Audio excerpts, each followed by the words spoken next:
Bonjour les ambitieux qui prennent leur vie en main, on se retrouve aujourd'hui pour une nouvelle vidéo où j'aimerais vous apprendre à vous adapter au changement. Je fais cette vidéo parce que si vous avez vu mon étude de cas sur l'entreprise Uber, vous avez dû comprendre que s'adapter au changement est quelque chose de fondamental. Je vous invite d'ailleurs à aller la visionner si ce n'est pas déjà le cas. Avant de commencer, peut-être que tout le monde n'est pas conscient que s'adapter au changement est primordial. Vous devez tout simplement accepter que notre monde est en perpétuel changement et de plus en plus rapidement. Nous étions 1 milliard d'êtres humains en 1800 et aujourd'hui nous sommes plus de 7 milliards. Et comme vous pouvez le voir sur le graphique qui s'affiche sur votre écran, ce nombre va encore subir une croissance très importante, ce qui fait qu'il y a de plus en plus de cerveaux qui cherchent de nouvelles solutions pour améliorer notre monde, ce qui crée une explosion des innovations scientifiques et industrielles. Une autre raison qui explique l'explosion de ces innovations est la loi Moore. Cette loi n'a rien de physique, pourtant elle s'est avérée remarquablement juste lors des 5 dernières décennies. Cette loi explique que le nombre de transistors, qui est l'élément principal des processeurs qui font marcher nos ordinateurs et nos smartphones, double tous les 2 ans. Ce qui fait que nous sommes dans une croissance exponentielle où la puissance de nos appareils va doubler tous les 2 ans.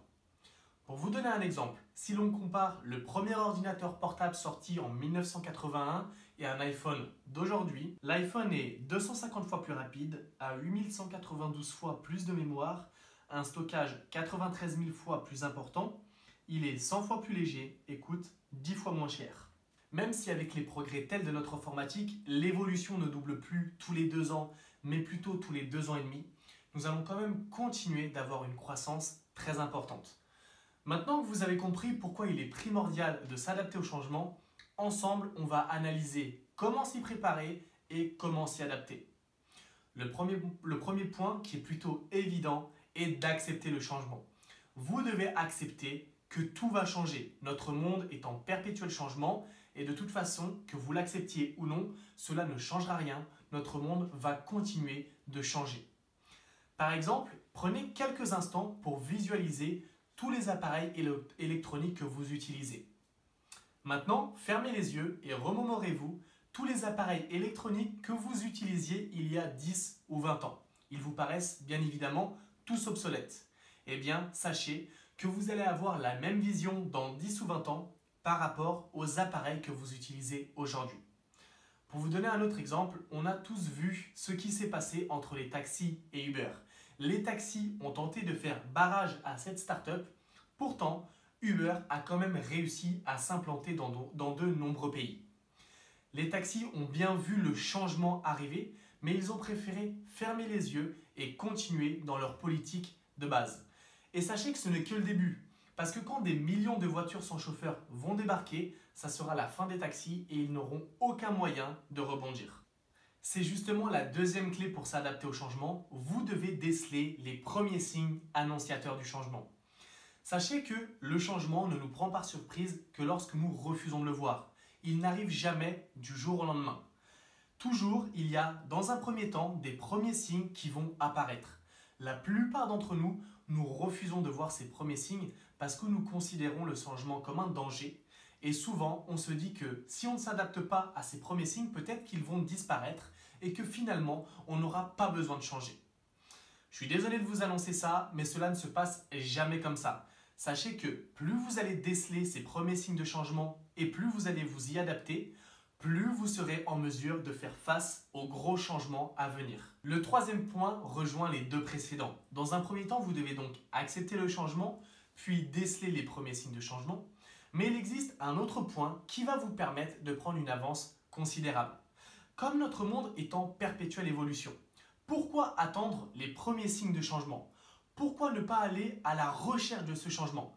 Comme ça va vous permettre de vous adapter à un changement non décelé par vos concurrents et de prendre une avance considérable. Et c'est justement mon quatrième point. Vous devez considérer le changement comme une chance et non pas comme un danger. Bon nombre de personnes ont peur du changement. Et ça paraît compréhensible parce que notre cerveau il est formaté ainsi, il a peur de toute situation nouvelle et de tout changement. Mais vous devez vous forcer à changer vos habitudes pour reprogrammer votre cerveau pour qu'il n'ait plus peur de ces changements à venir. Bien évidemment, commencez par de petits changements. Quand vous y réfléchissez, pourquoi considérer le changement comme un danger? À moins d'être devin, vous ne pouvez pas savoir comment cela va se passer. Donc, sans savoir, pourquoi voulez-vous voir le verre à moitié vide plutôt qu'à moitié plein? Vous devez comprendre qu'un changement, c'est l'occasion de vous améliorer, d'exceller dans un nouveau domaine et une opportunité de vous améliorer et de créer de nouvelles choses. Si nous étions restés sur nos acquis, notre vie ne serait pas ce qu'elle est aujourd'hui, parce que les avant-gardistes n'auraient jamais cherché à innover et à améliorer notre quotidien. Par exemple, c'est grâce au changement et grâce aux innovations qu'aujourd'hui vous avez une maison, que vous pouvez prendre l'avion, que vous pouvez prendre la voiture.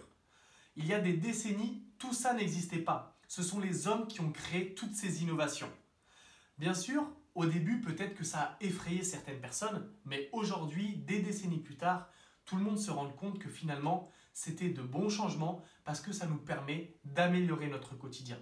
Rappelez-vous de la fable du paysan dont je vous ai parlé dans ma vidéo « Les 3 principes fondamentaux pour relativiser ». Et c'est justement mon 5e point.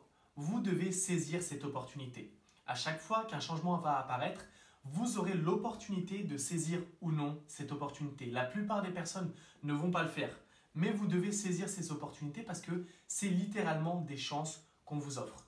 Si on reprend l'exemple des taxis, ça faisait un moment que leur modèle économique était en danger. Les fondateurs d'Uber ont su sentir ce changement parce que beaucoup de personnes avaient eu cette idée avant eux, mais personne ne s'était jamais lancé. Si les taxis avaient créé eux-mêmes cette application, ils ne manifesteraient pas aujourd'hui.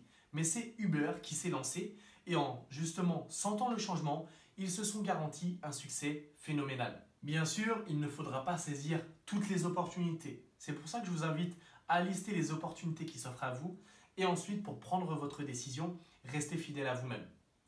C'est ce qui m'amène au 6e point qui est de prendre le contrôle. Chaque fois que le changement apparaîtra, il y aura 2 types de personnes. Celles qui vont rester dans leur coin par peur, qui vont refuser de voir le changement et qui vont rester sur leurs acquis, exemple typique, les taxis, et celles qui vont prendre le taureau par les cornes, comme on a l'habitude de dire, et saisir cette opportunité pour s'adapter au changement. Vous devez comprendre que même si vous vous adaptez à un changement et que vous échouez, vous allez au moins acquérir de l'expérience qui vous permettra de rebondir. Parce que vous pouvez par exemple perdre des biens matériels, mais l'expérience acquise est vraiment inestimable parce que vous ne la perdrez jamais et ça vous servira toute votre vie. Pour reprendre une nouvelle fois mon exemple des taxis, même si aujourd'hui ils refusent de s'adapter avec Uber, le jour où il y aura des voitures sans chauffeur, ils n'auront plus la possibilité de s'adapter à ce changement et ils n'auront aucun moyen de rebondir et ce sera donc la fin des taxis. Cette vidéo touche à sa fin, j'espère qu'elle vous a plu. Si c'est le cas, n'hésitez pas à la liker, la partager et la commenter. Dites-moi dans les commentaires ce que vous en avez pensé. Et moi, je vous dis à très bientôt pour une nouvelle vidéo. Et n'oubliez pas que les limites sont celles de votre esprit.